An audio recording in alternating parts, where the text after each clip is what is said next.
Hi everyone. Today we are reviewing one of the most important chemistry units, which is electron and the periodic table. So this unit explains how electrons behave, how atoms give off color, how we calculate energy and wavelength, and how the periodic table predicts properties of elements. And my goal is to explain everything clearly so you feel confident on your test. So we are going to cover the electromagnetic spectrum and the frequency, wavelength, and energy calculation, and atomic absorption and emissions, and electron energy level and sublevels, and orbital diagram, and electron configuration, and valence electron and ions, and metal versus non-metal, and periodic tense.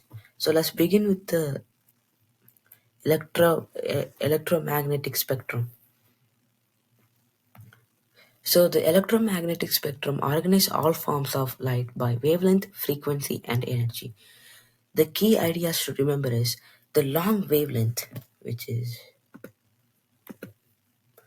which is over here, which is over here, is a long wavelength. And the shortest wavelength is this. And this is the highest frequency, and this is the lowest frequency. The full order from lowest to highest energy is radio, microwave, infrared, and visible, and X-ray, no, ultraviolet, and X-ray and gamma ray. So for example, radio waves are used for broadcasting and very low energy. And gamma rays come from nuclear reaction, like extremely powerful. For important facts, violet color has the highest energy in the visible spectrum. So all electromagnetic radiation travels at the speed of light, which is 3.00 times 10 to the power of 8. This part of the test normally asks you to put types of radiation in order or compare wavelength versus energy. Let's move on to frequency and energy. So there are two key equations, which is energy equal to Planck constant times frequency. E stand for energy, H stand for Planck constant, and V stand for frequency. So Planck constant, there's a formula for Planck constant, which is 6.626 times 10 to the power of negative 34. And the other key equation is speed of light equal to wavelength times frequency.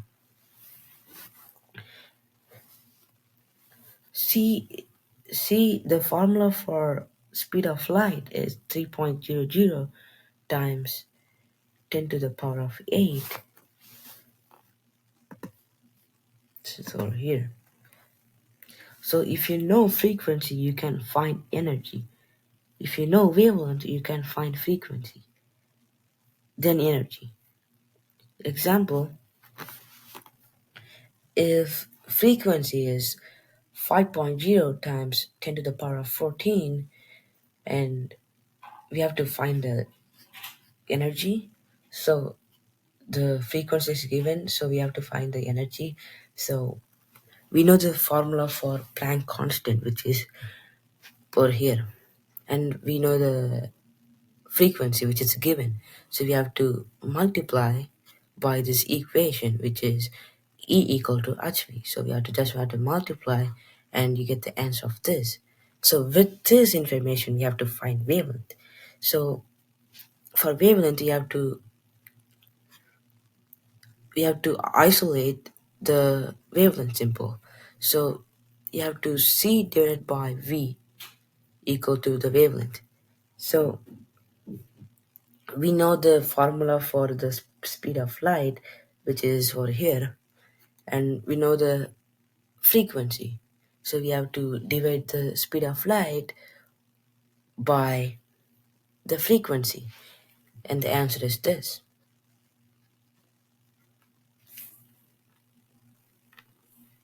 So the most important thing is high frequency equal to high energy and short wavelength. Let's move on to the atomic absorption and emissions. So electrons are not followed to exist anywhere. They stayed in specific energy levels, like ground state. Ground state is the lowest energy level, and the excited state is higher and temporary level. When electron absorb energy, they jump up. When electron falls back down, they release a photon, which is the energy. This is why fireworks produce colors and neon signs glow, and each element has a unique line emissions spectrum. Helium and hydrogen produce different lines because each has different electron energies. Example questions. If an atom absorbs green light, can it emit red light? If an atom absorbs green light, can it emit red light? The answer is yes, because the electron might fall in smaller steps. Let's move on to the energy level, sublevels, and orbitals. So every energy level, n equal to 1, 2, or 3, contains sublevels. There are four types of sublevel, which is S block, P block, D block, and F block. So S block has one orbital, which is 2 electron, and P block contains 3 orbital, which has 6 electrons, and D block contains 5 orbitals, which has 10 electrons, and F block contains 7 orbitals, which has 14 electrons. So S orbital has a shape of spherical, and P orbital has a shape of dumbbell shaped. Example, n equal to 3 includes 3s, 3p, and 3d. So the maximum electron is 2 plus 6 plus 10 equal to 18 electrons. So this is important for configurations and orbital diagrams. So let's move on to the orbital diagrams rules. There are three different types of rule. The number one is alpha principle, which the rule explains fill lowest energy sublevels first. And the Hunt rule is put one electrons in each orbital before pairing. Pauli exclusion or principle is electrons in the same orbital have opposite spins. Example, this is a carbon which has 6 electrons, and this image has 6 electrons, and this image follows these three rules. So oxygen would have one paired electron in the p sublevel. This diagram helps explain magnetism and bonding. Then let's move on to the electron configurations. This is a simply writing where all electrons go. So here, so this is 1s. Hydrogen and helium is 1s, and lithium and beryllium is 2s, and boron to neon is 2p, and sodium and magnesium is 3s, and aluminum to argon is 3p, and potassium and calcium is 4s, and scandium to zinc is 3d, and gallium and to krypton is 4p. So for example, nitrogen has 1s, 1s, and Nitrogen is like has seven electrons. I mean seven protons over here. So one s and two s. I mean one s two and two s two, and this should be three protons for on p sublevel. So it would be two p power three. For magnesium, we have one s two s two, three p six, and three s two because it has 12 electrons. When you add this exponent 2 plus 2 plus 6 plus 2, you get 12. So for phosphorus,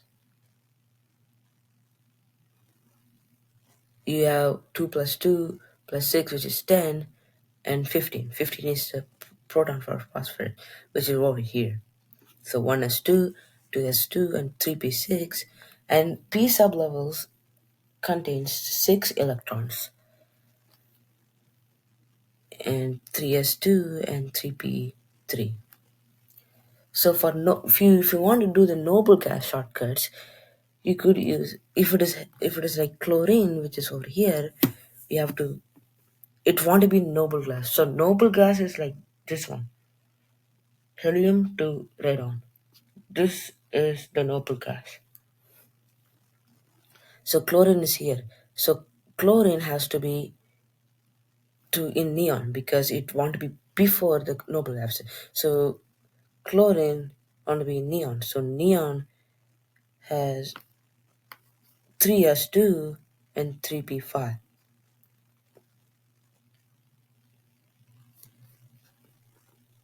And for calcium, it has argon over here, which is 4s2. So for practice tip, count electron and make sure the total number matches the atomic number.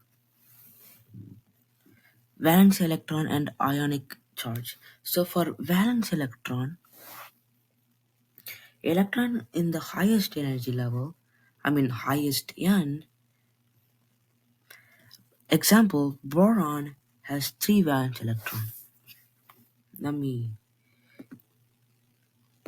So this group has 1 valence electron, and this group has 2 valence electron, and this group has 3 valence electron, and 4, 5, 6, 7, 8.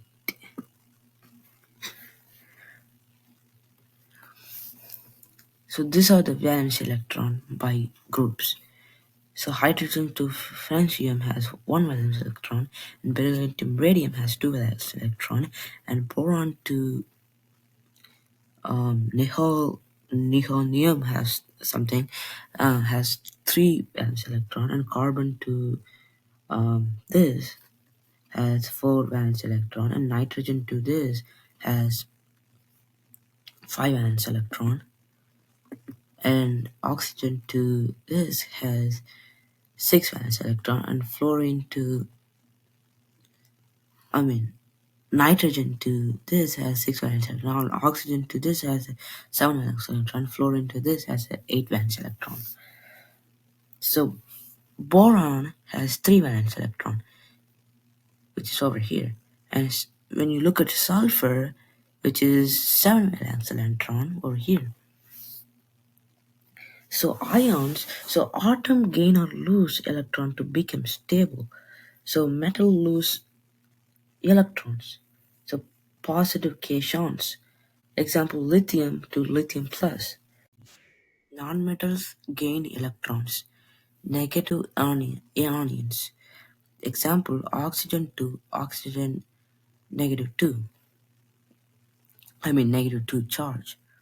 Sulfide ion, which is sulfur, negative 2 charge, has a electron configuration of 1s2, 2s2, and 2p6, and 3s2, and 3p6.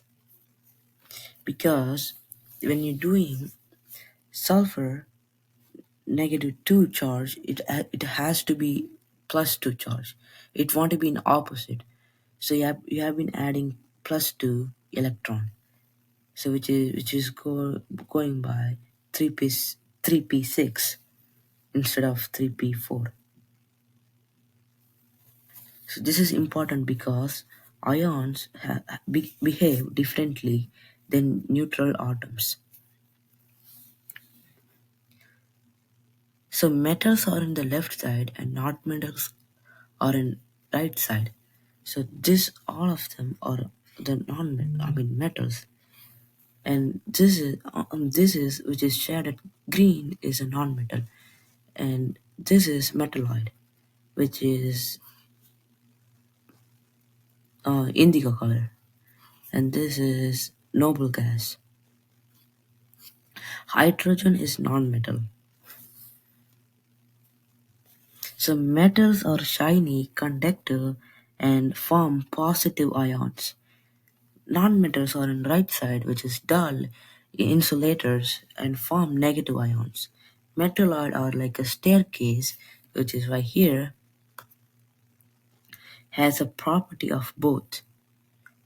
Example: uranium has uranium has is a metal, and neon is a non-metal, and silicon is a metalloid, and potassium is a metal. So let's talk about periodic tens. So there are three different of periodic tens, which is atomic radius and ionization energy and electronegativity. So so for atomic radius, it increases down, which is right here, the arrow shows, and it decreases across, which is right here. Why? Because more proton pull electrons closer across a period. So for ionization energy, energy needed to remove an electrons. So energy increases across, which is right here, and energy increases down, which is right here. So for electronegativity, attractions for electron in bonds. So it increases across, which is like ionization energy, and it decreases down, right here. So for example, sodium is larger than chlorine. So sodium is over here and chlorine is over here. So we are looking at the atomic radius. So sodium is larger because it's going by left to right. So sodium is larger. So bromine has higher ionization energy than potassium. So bromine is over here and potassium is over here.